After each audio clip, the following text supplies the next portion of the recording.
ನಮಸ್ತೆ ಸ್ನೇಹಿತರೆ, ಇವತ್ತು ನಾವು ಅಂತಿಮ BA ಸಮಾಜಶಾಸ್ತ್ರ ಗ್ರಾಮ ನಗರ ಸಮಾಜಶಾಸ್ತ್ರದ ಅಧ್ಯಯನ ಕೋರ್ಸ್ 3ರಲ್ಲಿ ಮುಖ್ಯವಾದ ಪ್ರಶ್ನೆಗಳನ್ನು ನೋಡ್ತಾ ಅವುಗಳ ಪಾಯಿಂಟ್ಸ್ಗಳನ್ನು ತಿಳಿತಾ ಹೋಗುವ. ಕಳೆದ ವಿಡಿಯೋದಲ್ಲಿ ಒಂದು ಬ್ಲಾಕಿನಷ್ಟು ನಾವು ನೋಡಿಕೊಂಡಿದ್ದೆವು. ಇವತ್ತು ಆರಂಭದಿಂದ ಎಲ್ಲವನ್ನು ಕೂಡ ನೋಡ್ತಾ ಹೋಗುವ. ಮೊದಲಿಗೆ ಘಟಕ 1 ಗ್ರಾಮೀಣ ಸಮಾಜಶಾಸ್ತ್ರ. ಗ್ರಾಮೀಣ ಸಮಾಜಶಾಸ್ತ್ರದಲ್ಲಿ ಯಾವುದನ್ನು ಓದ್ಕೊಳ್ಳಿಕ್ಕಿದೆ ಎನ್ನುವಂಥದ್ದು. ಇದರಲ್ಲಿ ಮುಖ್ಯವಾಗಿ ಮೊದಲು ನೀವು ಗ್ರಾಮೀಣ ಸಮಾಜಶಾಸ್ತ್ರದ ಅರ್ಥವನ್ನು ತಿಳ್ಕೊಳ್ಳಿ, ವ್ಯಾಖ್ಯೆಗಳನ್ನು ತಿಳ್ಕೊಳ್ಳಿ. ಅದಾದ ನಂತರ ಗ್ರಾಮೀಣ ಸಮಾಜಶಾಸ್ತ್ರದ ಸ್ವರೂಪದಲ್ಲಿ ಅವುಗಳ ವೃತ್ತಿ ರಚನೆ, ಗಾತ್ರ, ನಿಸರ್ಗ, ವೈಪರೀತ್ಯದೊಡನೆ ಇರುವ ಒಡನಾಟ, ನಂಬಿಕೆಗಳು, ಪದ್ಧತಿಗಳು, ಸಂಪ್ರದಾಯಗಳು, ಇದೆಲ್ಲ ಕೂಡ ಸ್ವರೂಪಗಳಲ್ಲಿ ಬರುವಂಥದ್ದು. ಆಮೇಲೆ ವ್ಯಾಖ್ಯೆಗಳನ್ನು ಓದ್ಕೊಳ್ಳಿ, ವ್ಯಾಖ್ಯೆಗಳು ಯಾವ ರೀತಿ ಕೊಟ್ಟಿದ್ದಾರೆ. ಹಾಗೆಯೇ ಇದರ ನಂತರ ಪ್ರಾಮುಖ್ಯತೆ, ಗ್ರಾಮೀಣ ಸಮಾಜಶಾಸ್ತ್ರದ ಪ್ರಾಮುಖ್ಯತೆಯಲ್ಲಿ ಕುಟುಂಬ, ಬಂಧುತ್ವ, ಜಾತಿ, ಸಮುದಾಯ, ಆರ್ಥಿಕ ಸಂಘಟನೆ, ರಾಜಕೀಯ ಸಂಘಟನೆ, ಧಾರ್ಮಿಕ ಸಂಘಟನೆ, ರೈತರ ದಂಗೆಗಳು, ಹಸಿರು ಕ್ರಾಂತಿ, ಕ್ಷೀರ ಕ್ರಾಂತಿ, ನೀಲಿ ಕ್ರಾಂತಿ, ಇವೆಲ್ಲವನ್ನು ಕೂಡ ನಾವು ಅದರಲ್ಲಿ ಬರಿತಾ ಹೋಗಬೇಕಾಗ್ತದೆ. ಘಟಕ 2ರಲ್ಲಿ ನಾವು ಓದಬೇಕಾಗಿರುವಂತಹ ಮುಖ್ಯವಾದ ಪ್ರಶ್ನೆಗಳು ಯಾವುದಿದೆ ಅಂತ ನೋಡ್ತಾ ಹೋಗಬೇಕು. ಅದರಲ್ಲಿ ಮುಖ್ಯವಾದ ಪ್ರಶ್ನೆಗಳು ಇಲ್ಲ. ಇನ್ನು ಬರುವಂಥದ್ದು ಘಟಕ 3. ಇದರಲ್ಲಿ ಗ್ರಾಮ ಸಮುದಾಯ, ಮೊದಲನೇದಾಗಿ ಸಾಮಾಜಿಕ ವಿಕಾಸದ ಹಂತಗಳು ಅಥವಾ ಮಾನವನ ಅಲೆಮಾರಿ ಜೀವನದ ಹಂತಗಳು ಅಂತ ಬಂದಾಗ ಆಹಾರ ಸಂಗ್ರಹಣಾ ಹಂತ, ಬೇಟೆಯಾಡುವ ಹಂತ, ಹುಲ್ಲುಗಾವಲು ಹಂತ, ಭೂ ಸಾಗುವಳಿಯ ಹಂತ, ಬೂದಿ ಸಾಗುವಳಿಯ ಹಂತ ಅದರಲ್ಲಿ ಬರುವಂಥದ್ದು. ಇನ್ನು ಇದರಲ್ಲಿ ಗ್ರಾಮ ವಿನ್ಯಾಸದ ವ್ಯಾಖ್ಯೆ ಮತ್ತು ಅರ್ಥವನ್ನು ತಿಳ್ಕೊಳ್ಳಿ. ಗ್ರಾಮ ವಿನ್ಯಾಸದ ಬಗೆಗಳನ್ನು ಬರೀಬೇಕು, ಅದರ ಅನುಕೂಲತೆಗಳು ಮತ್ತು ಅನಾನುಕೂಲತೆಗಳು. ಗ್ರಾಮ ವಿನ್ಯಾಸದ ಬಗೆಗಳು ಗುಂಪು ಮನೆಗಳ ಗ್ರಾಮಗಳು, ಚದುರಿದ ಮನೆಗಳ ಗ್ರಾಮಗಳು, ಸಾಲು ಮನೆಯ ಗ್ರಾಮಗಳು, ಅದರ ಅನುಕೂಲತೆಗಳು ಮತ್ತು ಅನಾನುಕೂಲತೆಗಳನ್ನು ನಾವು ಬರೀಬೇಕಾಗ್ತದೆ.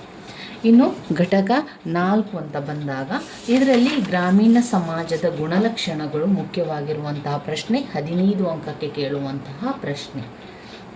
ಅದರಲ್ಲಿ ಪಾಯಿಂಟ್ಸ್ಗಳು: ಪ್ರದೇಶ, ಗಾತ್ರ, ಜನಸಂಖ್ಯಾ ಸಂರಚನೆ, ಆಧಾರ, ವೃತ್ತಿ, ಸ್ವಾವಲಂಬನೆ, ಸಾಮಾಜಿಕ ನಿಯಂತ್ರಣ, ಸಂಚಲನೆ, ಸಾಮಾಜಿಕ ಬದಲಾವಣೆ. ಇನ್ನು ಗ್ರಾಮ ಮತ್ತು ನಗರಗಳ ತುಲನೆ ಅಥವಾ ಗ್ರಾಮ ಮತ್ತು ನಗರಗಳ ವ್ಯತ್ಯಾಸ, ಪರಸ್ಪರ ಅವಲಂಬನೆಗಳಲ್ಲಿ 1 ಕಾಲಾನುಕ್ರಮ, 2 ಉಗಮದ ಸ್ವರೂಪ, 3 ಗಾತ್ರ, 4 ಬೆಳವಣಿಗೆ, 5 ವೃತ್ತಿ, 6 ನಿಸರ್ಗದ ಪಾತ್ರ, 7 ಪರಿಣತತೆ, 8 ಪರಿಸರ. ಪರಿಸರದ ಬಗೆಗಳೇನು ಅಥವಾ ಪರಿಸರದ ವಿಧಗಳನ್ನು ಕೇಳಿದರೆ ಅದರಲ್ಲಿ ಮುಖ್ಯವಾಗಿ 4 ಪರಿಸರವನ್ನು ಕಾಣಬಹುದು: ಭೌತಿಕ ಪರಿಸರ, ಜೈವಿಕ ಪರಿಸರ, ಸಾಮಾಜಿಕ ಪರಿಸರ, ಸಮ್ಮಿಳಿತ ಅಥವಾ ಸಾಂಸ್ಥಿಕ ಪರಿಸರ. ಸಾಮಾಜಿಕ ಪರಿಸರಗಳಲ್ಲಿ ಅಜೈವಿಕ ಸಾಮಾಜಿಕ, ಜೈವಿಕ ಸಾಮಾಜಿಕ, ಮಾನಸಿಕ ಸಾಮಾಜಿಕ. ಜೈವಿಕ ಸಾಮಾಜಿಕದಲ್ಲಿ ಮಾನವೇತರ ಮತ್ತು ಮಾನವ.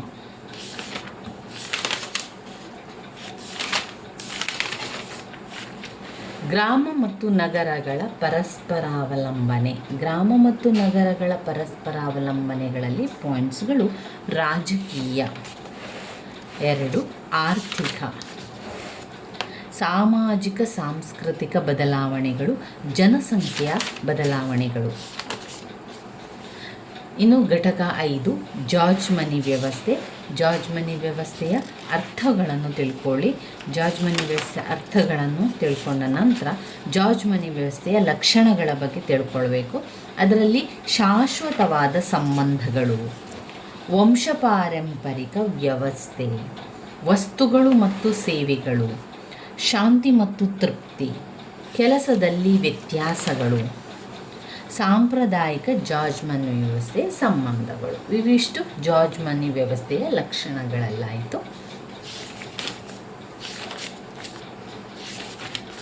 ಇನ್ನು ಬರುವಂತಹ ಘಟಕ 6 ಗ್ರಾಮೀಣ ಧರ್ಮ ಮತ್ತು ಮನರಂಜನೆ. ಗ್ರಾಮೀಣ ಧರ್ಮವನ್ನು ಅಧ್ಯಯನ ಮಾಡುವುದಕ್ಕಿರುವ ಕಾರಣಗಳೇನು? ವೆರಿ ವೆರಿ ಇಂಪಾರ್ಟೆಂಟ್ ಆಗಿರುವಂತಹ ಪ್ರಶ್ನೆ. 15 ಅಂಕಕ್ಕೆ ಹಲವು ಬಾರಿ ಕೇಳಿರುವಂತಹ ಪ್ರಶ್ನೆಯಾಗಿದೆ. ಗ್ರಾಮೀಣ ಧರ್ಮವನ್ನು ಅಧ್ಯಯನ ಮಾಡುವುದಕ್ಕಿರುವ ಕಾರಣಗಳೇನು? ಏನೆಲ್ಲ ಕಾರಣ ಇದೆ? ಯಾಕೆ ನಾವು ಗ್ರಾಮೀಣ ಧರ್ಮವನ್ನು ಅಧ್ಯಯನ ಮಾಡಬೇಕು, ಯಾಕೆ ಅವುಗಳ ಬಗ್ಗೆ ನಾವು ತಿಳಿಬೇಕು ಎನ್ನುವಂಥದ್ದು. ಮೊದಲನೇದಾಗಿ ಧರ್ಮದ ಸರ್ವವ್ಯಾಪಿತ್ವ. 2, ಧರ್ಮವು ಸಾಮಾಜಿಕ ನಿಯಂತ್ರಣದ ಒಂದು ಮುಖ್ಯ ಸಾಧನ. ಧರ್ಮವು ಸಾಮಾಜಿಕ ನಿಯಂತ್ರಣದ ಒಂದು ಮುಖ್ಯ ಸಾಧನ. 3, ಒಗ್ಗೂಡಿಸುವ ಶಕ್ತಿ. 4, ರಾಷ್ಟ್ರೀಯತೆಯ ಮೂಲಾಧಾರ. 4ನೇ ಪಾಯಿಂಟ್, ಮಾನವೀಯತೆಯ ತೊಟ್ಟಿಲು. 5, ಶಿಕ್ಷಣ ಪ್ರವರ್ತಕ. 6, ಸಾಮಾಜಿಕ ಪ್ರಗತಿಯ ಉತ್ತೇಜಕ. 7, ಧರ್ಮದ ಸಂಕಲ್ಪ ಬಲ.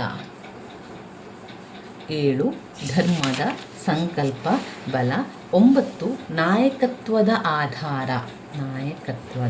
ಆಧಾರ.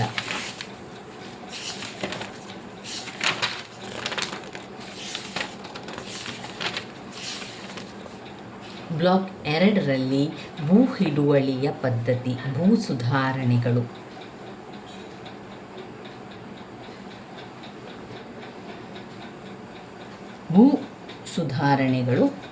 ಭೂ ಹಿಡುವಳಿಯ ಪದ್ಧತಿ ಬ್ಲಾಕ್ 2ರಲ್ಲಿ ಬರುವಂತಹ ಮುಖ್ಯವಾದಂತಹ ಪ್ರಶ್ನೆಗಳಾಗಿದೆ. ಭೂ ಸುಧಾರಣೆಯ ಅರ್ಥ, ಪ್ರಕ್ರಿಯೆ ಮತ್ತು ಉದ್ದೇಶಗಳು 15 ಅಂಕಕ್ಕೆ ಬರುವಂತಹ ಪ್ರಶ್ನೆ. ಭೂ ಹಿಡುವಳಿಯ ಪದ್ಧತಿಗಳಲ್ಲಿ ಜಮೀನ್ದಾರು ಪದ್ಧತಿ. 2, ಮಹಲ್ವಾರಿ ಪದ್ಧತಿ. 3, ರೈತಾವರಿ ಪದ್ಧತಿ. ರೈತಾವರಿ ಪದ್ಧತಿಯನ್ನು 5 ಅಂಕಕ್ಕೆ ಕೇಳಿದ್ದಾರೆ. ಅದೇನು ಅಂತ ನಾವು ಅರ್ಥ ಮಾಡ್ಕೊಳ್ಬೇಕು. ಭೂ ಸುಧಾರಣೆ ಅರ್ಥ, ಪ್ರಕ್ರಿಯೆ, ಉದ್ದೇಶಗಳಲ್ಲಿ ಜಾರಿಗೆ ತರುವಲ್ಲಿ ಒಂದು ಮಧ್ಯಸ್ಥಿಕೆದಾರರನ್ನು ನಿವಾರಿಸುವುದು. 2, ಗೇಣಿ ಸುಧಾರಣೆ ಮಾಡುವುದು. 3, ಗೇಣಿ ನಿಯಂತ್ರಣವನ್ನು ಮಾಡುವುದು. ಗೇಣಿ ಭದ್ರತೆಯನ್ನು ಮಾಡುವಂಥದ್ದು. ಗೇಣಿದಾರರಿಗೆ ಒಡೆತನದ ಹಕ್ಕುಗಳು. ವ್ಯವಸಾಯ ಕ್ಷೇತ್ರದ ಮರುರಚನೆ. ಅದರಲ್ಲಿ ಭೂಮಿಯನ್ನು ಮರುವಿಂಗಡಿಸಿ, ಹಿಡುವಳಿಗಳನ್ನು ಒಟ್ಟುಗೂಡಿಸಿ, ಸರಕಾರಿ ಕೃಷಿಯನ್ನು ಪರಿಚಯಿಸಿ. ಆಮೇಲೆ ಭೂಮಿತಿ. 10ನೇ ಪಾಯಿಂಟ್, ವ್ಯವಸಾಯದ ಕ್ರೋಢೀಕರಣ. 11, ಸಹಕಾರಿ ಕೃಷಿ.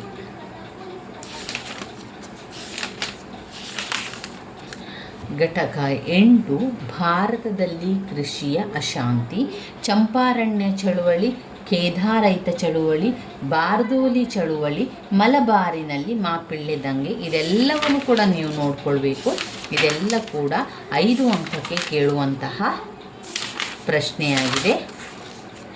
ಸಂತಾಲರ ಬಂಡಾಯ, ಅದಾದ ಮೇಲೆ ಚಂಪಾರಣ್ಯ ಚಳುವಳಿ. ಇದೆಲ್ಲವನ್ನು ಕೂಡ ಮುಂದಿನ ವಿಡಿಯೋದಲ್ಲಿ ಸಮಯ ಇದ್ದಾಗ ಅವುಗಳ ಸಂಪೂರ್ಣ ವಿವರಣೆಯನ್ನು ನಾನು ನಿಮಗೆ ತಿಳಿಸ್ಕೊಡ್ತೇನೆ.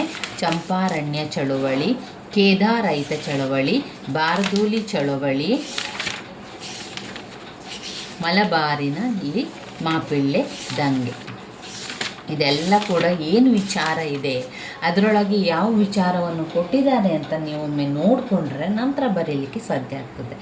ಗ್ರಾಮೀಣ ಸಮಸ್ಯೆಗಳು, ಘಟಕ 9ರಲ್ಲಿ ಬಂದಿರುವಂಥದ್ದು ಗ್ರಾಮೀಣ ಸಮಸ್ಯೆಗಳು. ಮೊದಲನೇದಾಗಿ ಜೀತ ಪದ್ಧತಿಗೆ ಕಾರಣಗಳೇನು? 10 ಅಂಕಕ್ಕೆ ಕೇಳಿರುವಂತಹ ಪ್ರಶ್ನೆ. ಜೀತ ಪದ್ಧತಿಗೆ ಕಾರಣಗಳು: 1, ಋಣಭಾರ. 2, ಅನಕ್ಷರತೆ. 3, ನಿರುದ್ಯೋಗ. 4, ಬಡತನದ ಬವಣೆ. 5, ಮಾನಸಿಕ ಕಾರಣಗಳು. ಇವಿಷ್ಟು ಜೀತ ಪದ್ಧತಿಗೆ ಕಾರಣಗಳು. ಜೀತ ಪದ್ಧತಿಗೆ ಕಾರಣಗಳು ಋಣಭಾರ, ಅನಕ್ಷರತೆ, ನಿರುದ್ಯೋಗ, ಬಡತನದ ಬವಣೆ ಮಾನಸಿಕ ಕಾರಣಗಳು. ಇನ್ನು ಜಾತಿ ಘರ್ಷಣೆಗಳು. ಜಾತಿ ಘರ್ಷಣೆಗೆ ಕಾರಣಗಳೇನು? ಜಾತಿ ಘರ್ಷಣೆಗೆ ಕಾರಣ: 1. ಇತರೆ ಜಾತಿಗಳ ಮೇಲೆ ಒಂದು ಜಾತಿಯ ಪ್ರಾಬಲ್ಯ. ಇತರೆ ಜಾತಿಗಳ ಮೇಲೆ ಒಂದು ಜಾತಿಯ ಪ್ರಾಬಲ್ಯ. 2. ಮೇಲ್ಜಾತಿಯವರಿಂದ ಕೆಳಜಾತಿಯವರ ಶೋಷಣೆ. ಮೇಲ್ಜಾತಿಯವರಿಂದ ಕೆಳಜಾತಿಯವರ ಶೋಷಣೆ. ರಾಜಕೀಯ ಅಧಿಕಾರವನ್ನು ಗಳಿಸುವಲ್ಲಿ ಚಲನೆಯಲ್ಲಿನ ಅಡೆತಡೆಗಳು. ರಾಜಕೀಯ ಅಧಿಕಾರವನ್ನು ಗಳಿಸುವಲ್ಲಿ ಮತ್ತು ಚಲನೆಯಲ್ಲಿನ ಅಡಚಣೆಗಳು. 4. ಆರ್ಥಿಕ ಅವಕಾಶಗಳಿಗಾಗಿ ಮತ್ತು ಉನ್ನತ ಅಂತಸ್ತನ್ನು ಗಳಿಸುವುದಕ್ಕಾಗಿ ಸ್ಪರ್ಧೆ. ಆರ್ಥಿಕ ಅವಕಾಶಗಳಿಗಾಗಿ ಮತ್ತು ಉನ್ನತ ಅಂತಸ್ತನ್ನು ಗಳಿಸುವುದಕ್ಕಾಗಿ ಸ್ಪರ್ಧೆ. ನಗರಾಭಿಮುಖ ವಲಸೆ. 15 ಅಂಕಕ್ಕೆ ಕೇಳುವಂತಹ ಪ್ರಶ್ನೆ 1. ನಗರಾಭಿಮುಖ ವಲಸೆ. ನಗರಾಭಿಮುಖ ವಲಸೆಗೆ ಕಾರಣಗಳೇನು? ನಗರಾಭಿಮುಖ ವಲಸೆಗೆ ಕಾರಣಗಳು: ಜನಸಾಂಖ್ಯಿಕ ಅಂಶಗಳು, ಆರ್ಥಿಕ ಅಂಶಗಳು, ಸಾಮಾಜಿಕ ಅಂಶಗಳು, ಶೈಕ್ಷಣಿಕ ಅಂಶಗಳು, ಇತರೆ ಅಂಶಗಳು. ಅದರ ಪರಿಣಾಮಗಳನ್ನು ಕೂಡ ಕೇಳಿದ್ದಾರೆ. ಪರಿಣಾಮಗಳನ್ನು ನಾವು ಅವರು ಪಾಯಿಂಟ್ಸ್ ಅಂತ ಕೊಡಲಿಲ್ಲ, ಈ ರೀತಿಯಾಗಿ ಮಾಡಿಕೊಟ್ಟಿದ್ದಾರೆ. ನಾವು ಅವುಗಳನ್ನು ಬರಿತಾ ಹೋಗಬೇಕು. ಗ್ರಾಮಗಳಲ್ಲಿ ಯುವಕರ ಮತ್ತು ವಯಸ್ಕರ ಸಂಖ್ಯೆ ಕಡಿಮೆಯಾಗುತ್ತದೆ. ಕುಟುಂಬ ಯೋಜನೆಯ ಬಗ್ಗೆ ವಿವರಗಳು. ಗ್ರಾಮಗಳಲ್ಲಿ ಅವಲಂಬಿತರ ಪ್ರಮಾಣ ಹೆಚ್ಚಾಗುತ್ತದೆ. ಗ್ರಾಮಗಳಲ್ಲಿ ದುಡಿಯುವವರ ಸಂಖ್ಯೆ ಕಡಿಮೆ ಮಾಡುತ್ತದೆ. ಯುವಕರು ನಿರುದ್ಯೋಗಗಳಾಗಿದ್ದರೆ ನಿರುದ್ಯೋಗದ ಪ್ರಮಾಣ ಕಡಿಮೆಯಾಗುತ್ತದೆ. ನಗರಕ್ಕೆ ಹೋದಾಗ ಉತ್ಪಾದನೆ ಕುಂಠಿತವಾಗುತ್ತದೆ. ತನ್ನ ಗ್ರಾಮದಲ್ಲಿನ ಕುಟುಂಬಗಳಿಗೆ ನೀಡಿದಾಗ ಆ ಕುಟುಂಬದಲ್ಲಿ ಆರ್ಥಿಕ ಅಂತಸ್ತು ಹೆಚ್ಚಾಗುತ್ತದೆ. ಆದರೆ ಕೆಲವೊಮ್ಮೆ ಈ ರೀತಿಯ ಹಣವು ವ್ಯಕ್ತಿಗಳನ್ನು ಸೋಮಾರಿಗಳಾಗುವಂತೆ ಮಾಡುತ್ತದೆ. ಗ್ರಾಮಗಳಲ್ಲಿ ಜಾತಿಗಳ ನಡುವೆ ಇರುವ ಪರಸ್ಪರ ಅವಲಂಬನೆ ಜಾರ್ಜ್ ಮನಿ ವ್ಯವಸ್ಥೆಯಲ್ಲಿ ಕಾಣುತ್ತಿದ್ದೇವೆ. ನಗರಾಭಿಮುಖ ವಲಸೆಯು ಅವಿಭಕ್ತ ಕುಟುಂಬದ ಶಿಥಿಲತೆಗೆ ಪರೋಕ್ಷವಾಗಿ ಕಾರಣವಾಗಿದ್ದು ವಿಭಕ್ತ ಕುಟುಂಬ ಕಂಡುಕೊಳ್ಳುವಂತೆ ಮಾಡಿದೆ. ನಗರಾಭಿಮುಖ ವಲಸೆಯು ಕಾಲಾನಂತರದಲ್ಲಿ ಹಿಂದಿರುಗಿಯುವ ವಲಸೆಗೂ ಕಾರಣವಾಗುತ್ತದೆ. ಇದು ಗ್ರಾಮಗಳು ಮತ್ತು ಮೌಲ್ಯಗಳನ್ನು ಕಾಯ್ದುಕೊಳ್ಳುವುದು ಕಷ್ಟವಾಗುತ್ತದೆ. ಇದರಿಂದ ಸಾಂಸ್ಕೃತಿಕ ಮೇಲನ ಉಂಟಾಗುತ್ತದೆ. ಇನ್ನು ಬರುವಂಥದ್ದು ಘಟಕ 10. ಘಟಕ 10ರಲ್ಲಿ ಗ್ರಾಮೀಣ ಸಾಕ್ಷರತೆಯ ಬಗ್ಗೆ ಪ್ರಶ್ನೆ ಬಂದಿರುವಂಥದ್ದು. ಗ್ರಾಮೀಣ ಸಾಕ್ಷರತೆಯಲ್ಲಿ ಪಾಯಿಂಟ್ಸ್ಗಳು: 1. ಸಾರಿಗೆಯ ಕೊರತೆ. 2. ಅಲ್ಪ ಆದಾಯಗಳು. 3. ಸ್ವಚ್ಛ ನೀರು. 4. ತಾರುಣ್ಯಾವಸ್ಥೆ ಹೆಣ್ಣು ಮಕ್ಕಳು ಶಾಲೆ ಬಿಡುವುದರಲ್ಲಿ ಉಂಟಾದ ಹೆಚ್ಚಾದ ಗತಿ. ಗ್ರಾಮೀಣ ತಂದೆ ತಾಯಿಗಳನ್ನು ಶಿಕ್ಷಣದ ಮಹತ್ವದ ಪ್ರಜ್ಞೆಯ ಕೊರತೆ.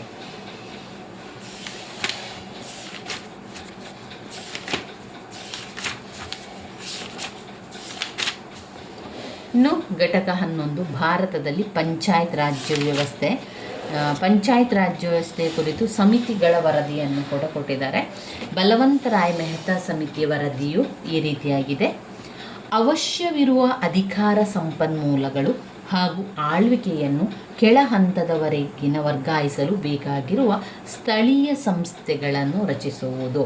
2. ಸ್ಥಳೀಯ ಸಂಸ್ಥೆಗಳಾಗಿ ಗ್ರಾಮಸ್ಥರ ಅವಶ್ಯಕತೆಗಳನ್ನು ಪೂರೈಸಬೇಕಾಗಿರುವುದರಿಂದ ಈ ಸಂಸ್ಥೆಗಳ ಕಾರ್ಯವೈಶಾಲ್ಯವು ತುಂಬ ಹಿರಿದಾಗಿರಬಾರದು. ಈ ಸಂಸ್ಥೆಗಳು ತಮ್ಮ ವಿಸ್ತೀರ್ಣದಲ್ಲಿ ತುಂಬ ಸಣ್ಣವು ಅಥವಾ ದೊಡ್ಡವು ಆಗಿರಕೂಡದು. ತಾಲೂಕು ಮಟ್ಟವನ್ನು ಆಧರಿಸುತ್ತಿರುವುದು ಉತ್ತಮ, ಏಕೆಂದರೆ ಇಲ್ಲಿ ಆಡಳಿತ ಕಾರ್ಯತತ್ಪರತೆ ಮತ್ತು ವ್ಯಾಪ್ತಿಯು ಉತ್ತಮವಾಗಿರುತ್ತದೆ. 4. ಪ್ರಜಾಸತ್ತಾತ್ಮಕ ವಿಕೇಂದ್ರೀಕರಣ ಆಡಳಿತವನ್ನು ಜಾರಿಗೊಳಿಸಬೇಕಾಗಿರುವ ಈ ಸಂಸ್ಥೆಗಳ ಮುಖ್ಯ ಕೇಂದ್ರ ಸ್ಥಾನವು ತಾಲೂಕು ಮಟ್ಟದಲ್ಲಿರಬೇಕು. ಈ ತಾಲೂಕು ಮಟ್ಟದ ಆಡಳಿತ ಸಂಸ್ಥೆಗಳಿಗೆ ತಕ್ಕುದಾದ ಎಲ್ಲ ಸವಲತ್ತುಗಳು ಸ್ವಾತಂತ್ರ್ಯವನ್ನು ನೀಡಿ ಅವು ಸರ್ಕಾರಕ್ಕೆ ಅತಿಯಾಗಿ ಅಧೀನವಾಗಿರಬಾರದು. ಪ್ರತಿ 5 ವರ್ಷಗಳಿಗೊಮ್ಮೆ ಈ ಸಂಸ್ಥೆಗಳಿಗೆ ಅಪರೋಕ್ಷ ಚುನಾವಣೆ ನಡೆಯತಕ್ಕದ್ದು. 7. ಸ್ಥಳೀಯ ಸಂಸ್ಥೆಗಳು ಕೃಷಿ, ಸ್ಥಳೀಯ ಕೈಗಾರಿಕೆಗಳು, ಕುಡಿಯುವ ನೀರು, ರಸ್ತೆ ಮುಂತಾದ ಮೂಲಭೂತ ಅವಶ್ಯಕತೆಗಳನ್ನು ಪೂರೈಸತಕ್ಕದ್ದು. ಮೇಲ್ಮಟ್ಟದ ಆಡಳಿತ ಸಂಸ್ಥೆಗಳು ಈ ಸ್ಥಳೀಯ ಸಂಸ್ಥೆಗಳಿಗೆ ಎಲ್ಲ ವಿಧವಾದ ನೆರವು, ಬೆಂಬಲ ನೀಡತಕ್ಕದ್ದು. ಇನ್ನು ಬರುವಂಥದ್ದು ಪಂಚಾಯತ್ ರಾಜ್ನ 3 ಹಂತಗಳ ವ್ಯವಸ್ಥೆ, ರಚನೆ ಮತ್ತು ಕಾರ್ಯಗಳು. 15 ಅಂಕಕ್ಕೆ ಕೇಳಿರುವಂತಹ ಪ್ರಶ್ನೆಯಾಗಿದೆ. ಅದರ ಅಸ್ತಿತ್ವ ಬಂದ ಮೇಲೆ ಪಂಚಾಯತ್ ರಾಜ್ ವ್ಯವಸ್ಥೆ ಸಂಸ್ಥೆಗಳ ರಚನೆ ಮತ್ತು ಕಾರ್ಯಗಳು ಈ ರೀತಿಯಾಗಿ ನೋಡ್ಬೋದು. ಇದು ವಿದ್ವಾಂಸರ ಪ್ರಕಾರ ಸಂವಿಧಾನದ 73ನೇ ತಿದ್ದುಪಡಿಯಿಂದ ಮತ್ತೆ ಅಸ್ತಿತ್ವಕ್ಕೆ ಬಂದಂತಹ ಪಂಚಾಯತ್ ರಾಜ್ಯ ಸಂಸ್ಥೆಗಳು ಹಿಂದಿನ ಎಲ್ಲ ಈ ರೀತಿಯ ಪ್ರಯತ್ನಗಳ ಸಾಕಾರ ರೂಪವಾಗಿದೆ.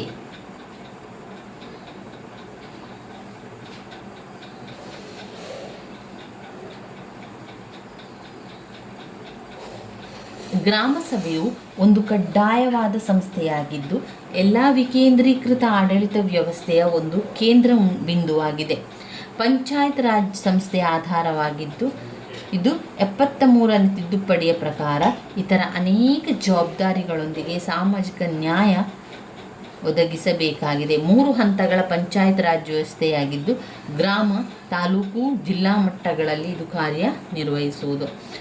ಯಾವುದೇ ಒಂದು ಪಂಚಾಯಿತಿಯಲ್ಲಿ ಅವರ 3 ಹಂತಗಳಲ್ಲಿ ಈ ಸಂಬಂಧದ ಚುನಾವಣಾ ಪ್ರದೇಶಗಳಿಂದ ಎಲ್ಲ ಸ್ಥಾನಗಳಿಗೂ ಚುನಾವಣೆ ಮೂಲಕ ಅಭ್ಯರ್ಥಿಗಳನ್ನು ಆರಿಸಿ ಭರ್ತಿ ಮಾಡಬೇಕು. ಮಹಿಳೆಯರಿಗೆ 33.3% ಸದಸ್ಯತ್ವ ಮತ್ತು ಪಂಚಾಯಿತಿಯ ಅಧ್ಯಕ್ಷ ಸ್ಥಾನಗಳಿಗೆ ಮೀಸಲಾತಿ. 5 ಪರಿಶಿಷ್ಟ ಜಾತಿ, ಬುಡಕಟ್ಟು ಜನಾಂಗದವರಿಗೆ ಅವರವರ ಜನಸಂಖ್ಯೆಗೆ ಅನುಗುಣವಾಗಿ ಎಲ್ಲ ಹಂತಗಳ ಪಂಚಾಯಿತಿಗಳಲ್ಲಿನ ಮೀಸಲಾತಿ.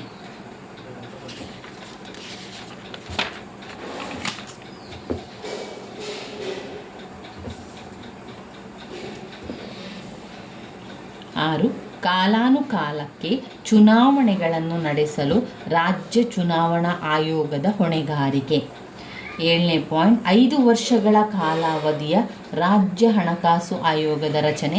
ಇದು ಪಂಚಾಯಿತಿಗಳ ಹಣಕಾಸು ಪರಿಸ್ಥಿತಿಯನ್ನು ಬಲಪಡಿಸುವ ಹೊಣೆ ಹೊತ್ತಿರುತ್ತದೆ. 8 ತಳಮಟ್ಟದ ಯೋಜನೆಯನ್ನು ಉತ್ತೇಜಿಸಲು ಪ್ರತಿ ಜಿಲ್ಲೆಯಲ್ಲಿ ಜಿಲ್ಲಾ ಯೋಜನಾ ಆಯೋಗವನ್ನು ಸಂವಿಧಾನ ಸ್ಥಾನಮಾನವನ್ನು ಪ್ರದಾನಗೊಳಿಸುವುದು. 9 ಸಂವಿಧಾನದ 11ನೇ ಶೆಡ್ಯೂಲ್ನಲ್ಲಿ 29 ಕಾರ್ಯಗಳ ಸೂಚ್ಯಪಟ್ಟಿಯನ್ನು ಕೊಡಲಾಗಿದ್ದು ಅವಿಷ್ಟನ್ನು ಪಂಚಾಯಿತಿಗಳು ನಿರ್ವಹಿಸತಕ್ಕದ್ದು. MAL ಮತ್ತು MP ಗಳಿಗೆ ಮತ ಚಲಾಯಿಸುವ ಹಕ್ಕು. ಚುನಾವಣೆಗೆ ಸಲ್ಲಲು 21 ವರ್ಷದ ವಯೋಮಾನ ನಿಗದಿ. ಚುನಾಯಿತಿಗಳೇನಾದರೂ ಕಾರ್ಯನಿರ್ವಹಿಸದಿದ್ದಲ್ಲಿ 6 ತಿಂಗಳೊಳಗೆ ಮರುಚುನಾವಣೆ. ಅಭ್ಯರ್ಥಿ ಯೋಜನೆಗಳ ತಯಾರಿಕೆಯಲ್ಲಿ ಪಂಚಾಯಿತಿಗಳಿಗೆ ರಾಜ್ಯ ಸರ್ಕಾರದಿಂದ ಎಲ್ಲ ಬಗೆಯ ಬೆಂಬಲ ಮತ್ತು ಅಧಿಕಾರ ವಿಕೇಂದ್ರೀಕರಣ. ಪಂಚಾಯಿತಿಗಳ ಹಣಕಾಸಿನ ಪರಿಸ್ಥಿತಿಯನ್ನು ಬಲಪಡಿಸಲು ಸ್ವಂತ ಸಂಪನ್ಮೂಲಗಳ ಅಭಿವೃದ್ಧಿಗೆ, ಕಂದಾಯ ಕರ ಮುಂತಾದವುಗಳ ವಸೂಲಾತಿಗೆ ಒತ್ತು ಕೊಡಲಾಗಿದೆ. ಆಯವ್ಯಯದ ಲೆಕ್ಕ ಪರಿಷ್ಕರಣೆ. ರಾಜ್ಯದ ಮುಖ್ಯ ಚುನಾವಣಾಧಿಕಾರಿಗಳ ಮಾರ್ಗದರ್ಶನ, ಉಸ್ತುವಾರಿ ನಿಯಂತ್ರಣದಲ್ಲಿ ಕಾಲಾನುಕಾಲಕ್ಕೆ ಚುನಾವಣೆ ನಡೆಸುವುದು.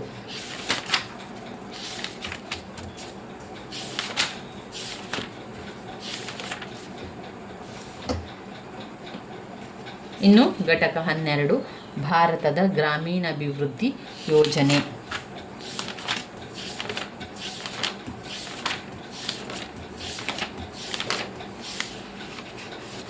ಇದನ್ನು ಓದ್ಕೊಳ್ಳಿ. ಟ್ರೈಸಮ್ ಸ್ವ ಉದ್ಯೋಗದಲ್ಲಿ ಗ್ರಾಮೀಣ ಯುವಜನರ ತರಬೇತಿ.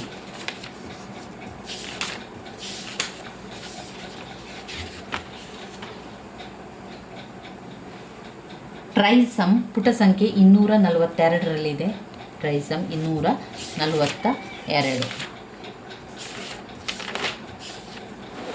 ಇನ್ನು ಇದರಲ್ಲಿ ಪುರದ ಬಗ್ಗೆ ಓದ್ಕೊಳ್ಳಿ. ಪಾಯಿಂಟ್ಸ್ ಅಂತ ಕೊಡಲಿಲ್ಲ, ನಾವು ವಿವರಣೆಯನ್ನು ಬರೆದು ಪ್ರಬಂಧ ರೀತಿಯಲ್ಲಿ ಟಿಪ್ಪಣಿ ರೀತಿಯಲ್ಲಿ ಬರಿತಾ ಹೋಗುವಂಥದ್ದಷ್ಟೇ. ಪುರ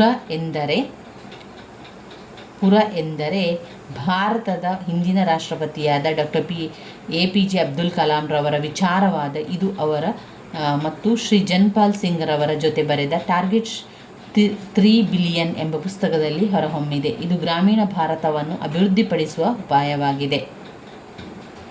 ನಾಗರಿಕ ಸೇವಾ ಸೌಲಭ್ಯವೇ ಪುರ.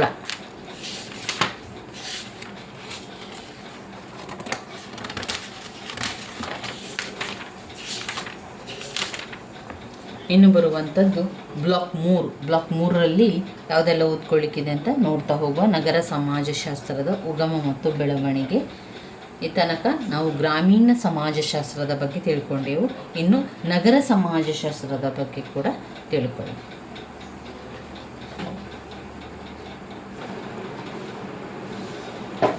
ಬ್ಲಾಕ್ 3ರಲ್ಲಿ ನಗರ ಸಮಾಜಶಾಸ್ತ್ರದ ಉಗಮ ಮತ್ತು ಬೆಳವಣಿಗೆಯಲ್ಲಿ ಯಾವ ಪ್ರಶ್ನೆಗಳಿದೆ ಮುಖ್ಯವಾದದ್ದು ಅಂತ ನೋಡ್ತಾ ಹೋಗುವ. ಇದರಲ್ಲಿ ಒಂದು ಮುಖ್ಯವಾದ ಪ್ರಶ್ನೆ ಘಟಕ 14ರಲ್ಲಿ ಬರುವಂತಹ ನಗರ ಸಮಾಜಶಾಸ್ತ್ರದ ಸ್ವರೂಪ ವ್ಯಾಪ್ತಿಯನ್ನು ಓದ್ಕೊಳ್ಬೇಕು. ಮೊದಲಿಗೆ ಅರ್ಥವನ್ನು ಓದ್ಕೊಳ್ಳಿ, ಆಮೇಲೆ ನಗರ ಸಮಾಜಶಾಸ್ತ್ರದ ಸ್ವರೂಪ ವ್ಯಾಪ್ತಿಯನ್ನು ಓದ್ಕೊಳ್ಬೇಕು. ಅದರಲ್ಲಿ ಪಾಯಿಂಟ್ಸ್ಗಳು: ನಗರ ಸಮಾಜಶಾಸ್ತ್ರದ ವಸ್ತು ವಿಷಯ, ನಗರ ರೂಪರಚನಾಶಾಸ್ತ್ರ ಅಥವಾ ಅಂಗರಚನಾಶಾಸ್ತ್ರ. 3 ನಗರ ಪರಿಸರ. 4 ಯೋಜನಾಬದ್ಧ ನಗರಗಳ ಅಧ್ಯಯನ. 5 ನಗರ ಜೀವನದ ಅಧ್ಯಯನ. 6 ನಗರ ಸಾಮಾಜಿಕ ಸಮಸ್ಯೆಗಳು. 7 ಕೈಗಾರಿಕೀಕರಣ ಮತ್ತು ನಗರದ ಬೆಳವಣಿಗೆ. 8 ನಗರ ಸರಕಾರದ ಅಧ್ಯಯನ. ನಗರ ಸಮಾಜಶಾಸ್ತ್ರದ ಪ್ರಾಮುಖ್ಯತೆಗಳನ್ನು ಸ್ವಲ್ಪ ನೋಡಿಕೊಳ್ಳಿ. ಇನ್ನು ಘಟಕ 15ರಲ್ಲಿ ಬರುವಂತಹ ನಗರದ ಬೆಳವಣಿಗೆಯನ್ನು ನೋಡ್ಕೊಳ್ಳುವ. ನಗರ ಬೆಳವಣಿಗೆಯಲ್ಲಿ ಯಾವ ಪ್ರಶ್ನೆಗಳು ಬಂದಿದೆ?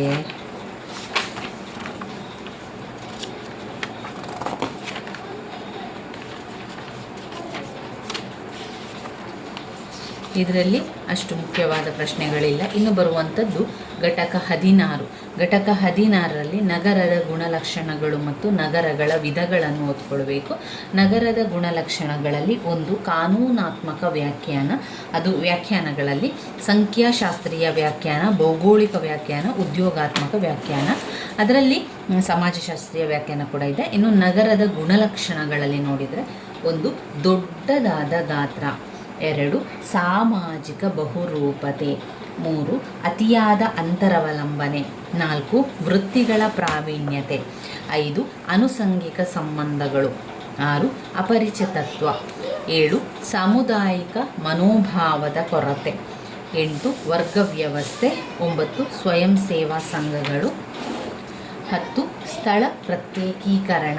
11 ಅನುಸಂಗಿಕ ರೀತಿಯ ಸಾಮಾಜಿಕ ನಿಯಂತ್ರಣ. 12 ನಾಗರಿಕ ಪ್ರಜ್ಞೆ. 13 ದುರ್ಬಲ ಮೂಲಭೂತ ಸಂಸ್ಥೆಗಳು. 14 ಹೆಚ್ಚಾಗುತ್ತಿರುವ ಅಪರಾಧದ ಪ್ರಮಾಣ. 15 ಸಾಮಾಜಿಕ ಬದಲಾವಣೆಯ ಕೇಂದ್ರ. ಇನ್ನು ಬರುವಂಥದ್ದು ನಗರದ ವಿಧಗಳು. ನಗರದ ವಿಧಗಳಲ್ಲಿ ರಾಜಧಾನಿ ನಗರ, ಯಾತ್ರಾ ಸ್ಥಳ ನಗರ, ಪ್ರವಾಸಿ ನಗರ, ಉತ್ಪಾದನಾ ಕೇಂದ್ರ. 5 ವಾಣಿಜ್ಯ ರಾಜಧಾನಿಗಳು. 6 ಸಾಂಸ್ಕೃತಿಕ ಮತ್ತು ಆರೋಗ್ಯ ಕೇಂದ್ರಗಳು. 7 ಶೈಕ್ಷಣಿಕ ಕೇಂದ್ರಗಳಾಗಿದೆ. ಇನ್ನು ಘಟಕ 17 ನಗರ ಸಮಾಜಶಾಸ್ತ್ರದ ಮೂಲಭೂತ ಪರಿಕಲ್ಪನೆಗಳಲ್ಲಿ ಯಾವುದು ಲಿಖಿದೆ, ಯಾವ ಪ್ರಶ್ನೆಗಳು ಬಂದಿದೆ ಅಂತ ನೋಡ್ತಾ ಹೋಗುವಂಥದ್ದು. ಇನ್ನು ಬರುವಂಥದ್ದು ಘಟಕ 18 ನಗರೀಕರಣದ ಬಗ್ಗೆ. ನಗರೀಕರಣದಲ್ಲಿ ನಗರೀಕರಣ ಮತ್ತು ಅದರ ಕಾರಣಗಳು, ನಗರೀಕರಣದ ಸವಾಲುಗಳನ್ನು ಓದ್ಕೊಳ್ಬೇಕು. ನಗರೀಕರಣಕ್ಕೆ ಆಗುವ ಕಾರಣಗಳಲ್ಲಿ 1 ಕೈಗಾರಿಕಾ ಕ್ರಾಂತಿ. 2 ವಸಾಹತುಕರಣ. 3 ವ್ಯಾಪಾರ ಮತ್ತು ವಾಣಿಜ್ಯ. 4 ಜನಸಂಖ್ಯೆಯಲ್ಲಿನ ಹೆಚ್ಚಳ. 5 ವಲಸೆ. 6 ಸಾಮರ್ಥ್ಯದ ಸಂಪರ್ಕ ವ್ಯವಸ್ಥೆ. 7 ಜಾಗತೀಕರಣ. ನಗರೀಕರಣದ ಸವಾಲುಗಳೇನು? ನಗರೀಕರಣದ ಸವಾಲುಗಳಲ್ಲಿ 1 ಆರ್ಥಿಕ ಸವಾಲುಗಳು. 2 ಉದ್ಯೋಗಾವಕಾಶಗಳು. 3 ಕೊಳಗೇರಿಗಳು. 4 ಸಾರಿಗೆ ಮತ್ತು ಸಾರಿಗೆ ನಿಯಮ. 5 ಪರಿಸರದ ಸವಾಲುಗಳು. 6 ಸಾಮಾಜಿಕ ಸವಾಲುಗಳು. 7 ಅಸ್ಥಿಮಿತ ಕುಟುಂಬ ಮತ್ತು ವಿವಾಹ. 8 ರೋಗಗಳು ಮತ್ತು ಅಪರಾಧಗಳು. ಇನ್ನು ಬರುವಂಥದ್ದು ಬ್ಲಾಕ್ 4. ಬ್ಲಾಕ್ 4ರಲ್ಲಿ ಯಾವ ಪ್ರಶ್ನೆಗಳೆಲ್ಲ ಓದ್ಕೊಳ್ಳಿಕ್ಕಿದೆ ಅಂತ ನೋಡುವ. ನೀವು ಮೊದಲಿಗೆ ಓದಬೇಕಾದರೆ 15 ಅಂಕದ ಪ್ರಶ್ನೆಯನ್ನು ಮೊದಲಿಗೆ ಓದ್ಕೊಳ್ಬೇಕು. 15 ಅಂಕದ ಪ್ರಶ್ನೆಗಳಿಗೆ ಮೊದಲು ಉತ್ತರವನ್ನು ತಿಳ್ಕೊಂಡು ನಂತರ 10 ಅಂಕದ್ದು, ನಂತರ 5 ಅಂಕದ ಪ್ರಶ್ನೆಯನ್ನು ಕಲಿಯುವಂಥದ್ದು. ಆ ರೀತಿಯಾಗಿ ಮಾಡ್ಕೊಳ್ತಾ ಹೋಗಬೇಕು. ಬ್ಲಾಕ್ 4ರಲ್ಲಿ ಯಾವುದೆಲ್ಲ ಪ್ರಶ್ನೆಗಳನ್ನು ಓದ್ಕೊಳ್ಳಿಕ್ಕಿದೆ ಅಂತ ನೋಡ್ತಾ ಹೋಗುವ. ನಗರ ಬೆಳವಣಿಗೆಯ ಸಿದ್ಧಾಂತಗಳು 15 ಅಂಕಕ್ಕೆ ಬಂದಿರುವಂತಹ ಪ್ರಶ್ನೆ. ನಗರ ಬೆಳವಣಿಗೆಯ ಸಿದ್ಧಾಂತಗಳಲ್ಲಿ ಬೇರೆ ಬೇರೆ ಸಿದ್ಧಾಂತಗಳಿದೆ. ಅದರಲ್ಲಿ ಕೇಂದ್ರ ವಲಯ ಸಿದ್ಧಾಂತ, ಲೂಪ್ ಅಥವಾ ಕೇಂದ್ರ ವ್ಯಾಪಾರ ವಲಯ, ಸ್ಥಿತ್ಯಂತರ ವಲಯ, ಮೂರನೆಯ ವಲಯ ಅಥವಾ ಕಾರ್ಯನಿರತ ವಾಸದ ವಲಯ, ವಲಯ 4 ಅಥವಾ ಮೇಲ್ವರ್ಗದ ಪ್ರದೇಶ, 5ನೆಯ ವಲಯ ಅಥವಾ ದಾರಿಹೋಕರ ವಲಯ. ಅದು ಮೊದಲನೆಯ ಪಾಯಿಂಟ್ಸಲ್ಲಿ ಬರುವಂಥದ್ದು. ಯಾವುದರಲ್ಲಿ? ಕೇಂದ್ರ ವಲಯ ಸಿದ್ಧಾಂತದಲ್ಲಿ ಸಬ್ ಪಾಯಿಂಟ್ಸ್ಗಳಾಗಿರುವಂಥದ್ದು. ಮೊದಲನೆಯ ಪಾಯಿಂಟ್ ಕೇಂದ್ರ ವಲಯ ಸಿದ್ಧಾಂತ, ಅದರ ಸಬ್ ಪಾಯಿಂಟ್ಸಲ್ಲಿ ಕೇಂದ್ರ ವ್ಯಾಪಾರ ವಲಯ, ಸ್ಥಿತ್ಯಂತರ ವಲಯ ಎಲ್ಲ ಬರುವಂಥದ್ದು. ಇನ್ನು 2ನೇ ಪಾಯಿಂಟ್ ವಿಭಾಗೀಯ ಸಿದ್ಧಾಂತ ಅಥವಾ ವಲಯ ಸಿದ್ಧಾಂತ. 3 ಬಹುರೂಪಿ ಕೇಂದ್ರೀಯ ಸಿದ್ಧಾಂತ, 4 ನೈಸರ್ಗಿಕ ಕಾನೂನು ಸಿದ್ಧಾಂತ.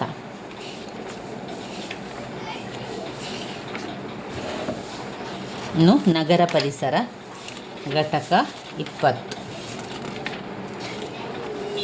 ಇನ್ನು ಬರುವಂಥದ್ದು ನಗರದ ಸಮಸ್ಯೆಗಳು. ಘಟಕ 21ರಲ್ಲಿ ನಗರ ಸಮಸ್ಯೆಗಳನ್ನು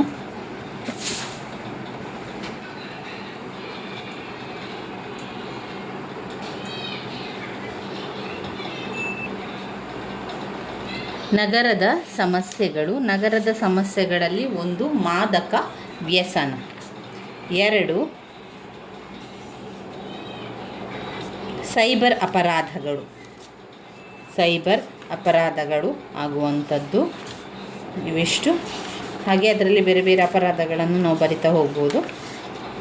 ಹ್ಯಾಕಿಂಗ್ ಆಗುವಂಥದ್ದು, ಮಾದಕ ವಸ್ತು, ಮಾದಕ ವ್ಯಸನ, ವಿಷಕಾರಕ ವಸ್ತುಗಳ ದುರುಪಯೋಗ, ಮನರಂಜನೆ, ಸೈಬರ್ ಭಯೋತ್ಪಾದನೆ, ಅಂತರ್ಜಾಲ, ಫೇಸ್ಬುಕ್, ಹ್ಯಾಕಿಂಗ್, ಸ್ಕ್ಯಾಮರ್ಸ್ ಇದೆಲ್ಲ ಬರ್ತದೆ, ಸ್ಕ್ಯಾಮರ್ಗಳು. ನಗರ ಸಾರಿಗೆಯಲ್ಲಿ ನಗರ ಆರೋಗ್ಯ ಗಂಡಾಂತರಗಳು, ಪರಿಸರಾತ್ಮಕ ಮಾಲಿನ್ಯ, ಅನಾರೋಗ್ಯಕರ ಆಹಾರ, ಶಾರೀರಿಕ ನಿಷ್ಕ್ರಿಯತೆ, ರೋಗಗಳು ಮತ್ತು ಕೆಟ್ಟ ಚಾಳಿ, ವಯೋಮಾನದಲ್ಲಿ ಹೆಚ್ಚಳ, ಅಸಮರ್ಪಕ ಆರೋಗ್ಯ ಸಂರಕ್ಷಣಾ ಸೇವಾ ವ್ಯವಸ್ಥೆ, ಸಾಂಕ್ರಾಮಿಕ ರೋಗಗಳು, ಜನದಟ್ಟಣೆಯಿಂದಾದ ಸಂಪರ್ಕಾತ್ಮಕ ರೋಗಗಳ ಹರಡುವಿಕೆ, ನಗರದ ವಿಶಿಷ್ಟ ಆರೋಗ್ಯ ಅಪಾಯಗಳು.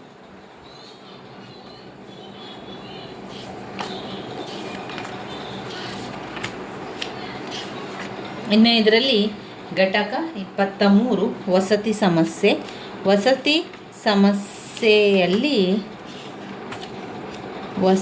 ಸಮಸ್ಯೆಗಳಲ್ಲಿ ಯಾವುದಿದೆ?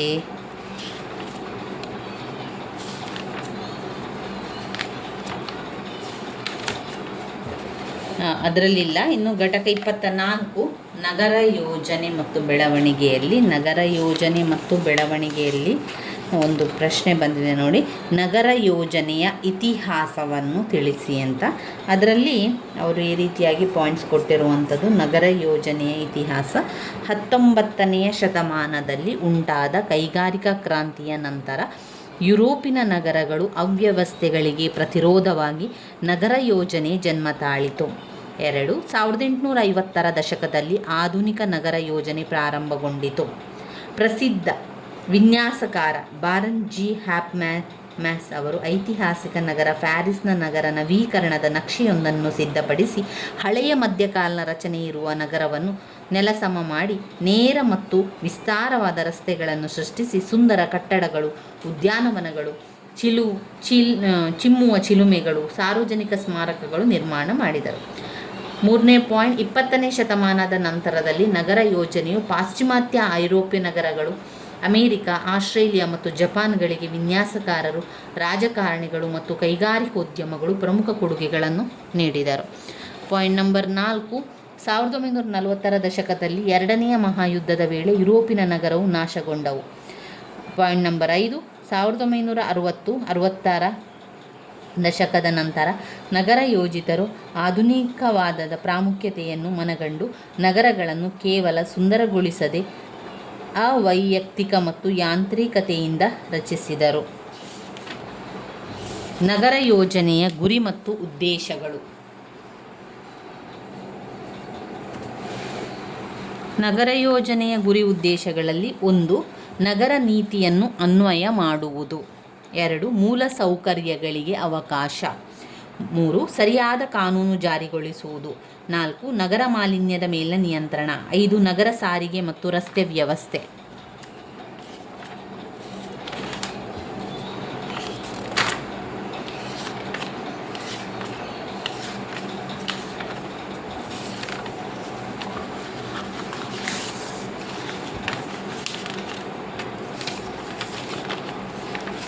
ಇದು ಹಳೆಯ ಪ್ರಶ್ನೆ ಪತ್ರಿಕೆಗೆ 2024 ಹಳೆಯ ಪ್ರಶ್ನೆ ಪತ್ರಿಕೆ. ಇದರಲ್ಲಿ ಬಂದಿರುವಂತಹ ಪ್ರಶ್ನೆಗಳು: ಗ್ರಾಮೀಣ ಸಮಾಜಶಾಸ್ತ್ರದ ಯಾವುದಾದರೂ 2 ವ್ಯಾಖ್ಯೆಗಳನ್ನು ಬರೆಯಿರಿ.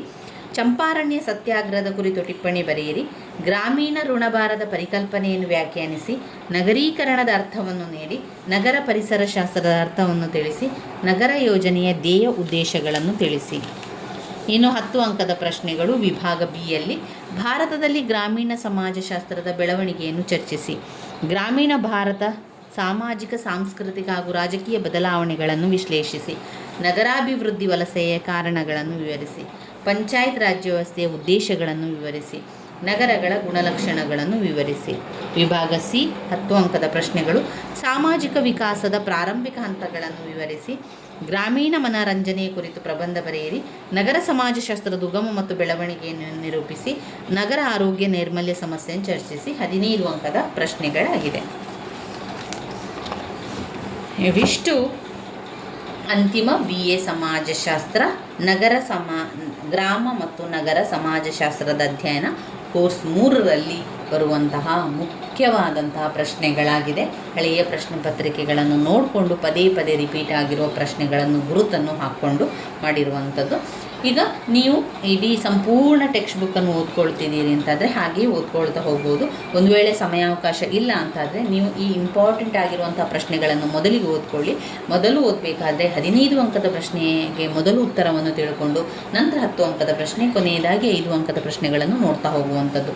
ಆ ರೀತಿ ಮಾಡೋದ್ರಿಂದ ನಮಗೆ ಬೇಗನೆ ಎಲ್ಲ ವಿಷಯವನ್ನು ಕವರ್ ಮಾಡಲಿಕ್ಕೆ ತುಂಬಾ ಅನುಕೂಲ ಆಗ್ತದೆ ಸ್ನೇಹಿತರೆ.